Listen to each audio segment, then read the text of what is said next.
Hey there! Are you trying to adjust the display size of your Samsung phone because it seems too small and you want it to be larger? No worries, I've got you covered. In this guide, I'll walk you through the steps to easily change the display size of your Samsung phone. Let's dive in. First, open your phone settings. Then, scroll down a bit until you see the display option and tap on it. Next, keep scrolling down until you spot screen zoom. Once you find it, tap on it. Now, at the bottom, you will see the screen zoom slider, then slide your finger to the right or left to adjust the display size.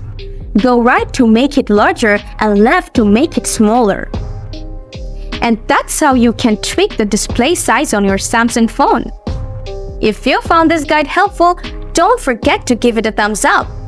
If you have any questions, feel free to drop them in the comments below. Thanks a lot for tuning in.